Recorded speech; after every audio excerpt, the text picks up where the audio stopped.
Hi, folks. Chocolate Yoddah here, spelled Yoddah, because film studios are litigious. And today's talk is called 50 Years a Criminal. And it's about Donnie Dump, of course. The reason why it's called 50 Years a Criminal is because it seems like for at least 50 years, Donnie Dump has been breaking the law.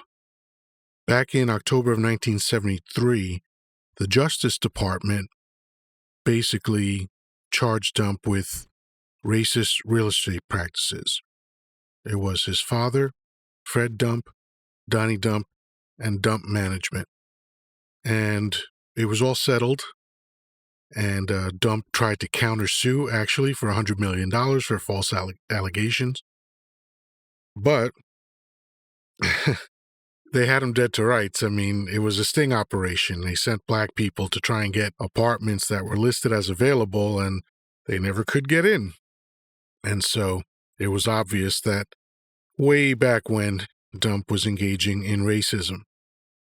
And fast forward to now, over 50 years later, and he's still at it.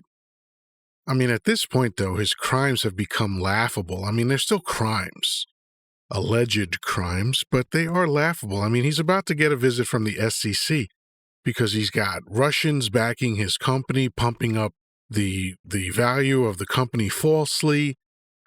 He got on Truth Social and did something illegal. Now that his company's public, you can't go on and start telling people everything's wonderful, everything's great, which is what he likes to do when things aren't good, especially after your financials have been revealed. And we see that you lost $58 million in 2023 and only had revenue of $4 million. It's pathetic. But he's got all sorts of problems with that company. The two people that helped him launch it got pinched for insider trading on the company. They're suing him. He's suing them. I mean, it's a mess. And it's consistent with everything that Dump does. This guy he doesn't know.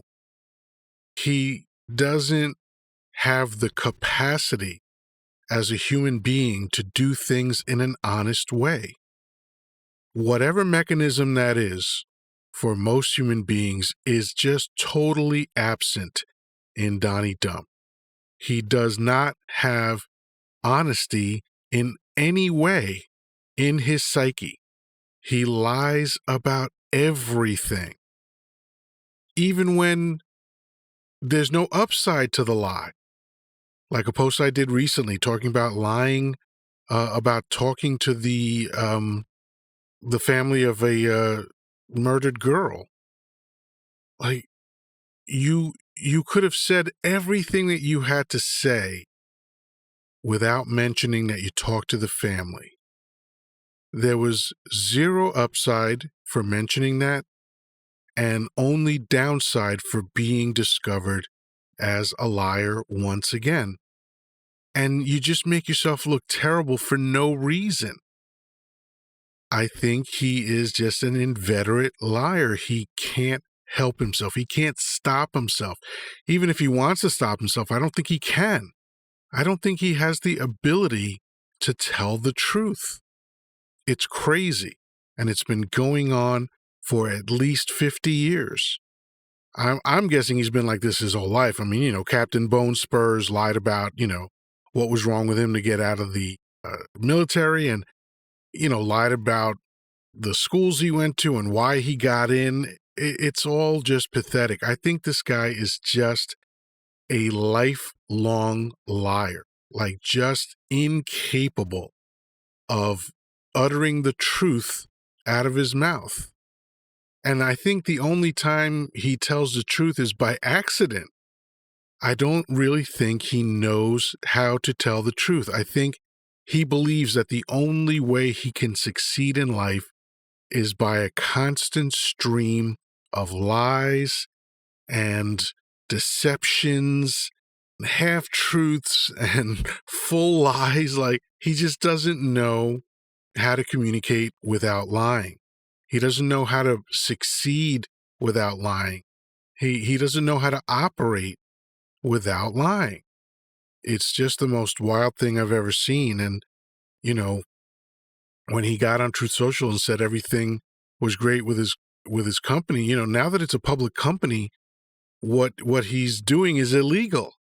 You can't just make up stuff about your company when it's a public company, especially once the financials have been released and shows the bad news on paper. So this is what we're dealing with. It's still far away from the election. Most people really don't start to pay attention to the election until September, pretty much after Labor Day. That's when people start paying attention. So there's a lot of people that don't know any of this stuff is going on.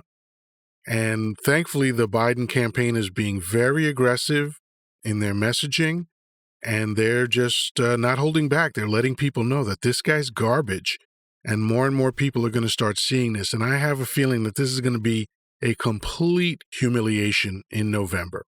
But that's a story for another time. That's it for now, folks. Peace, love, and granola. Talk to you soon.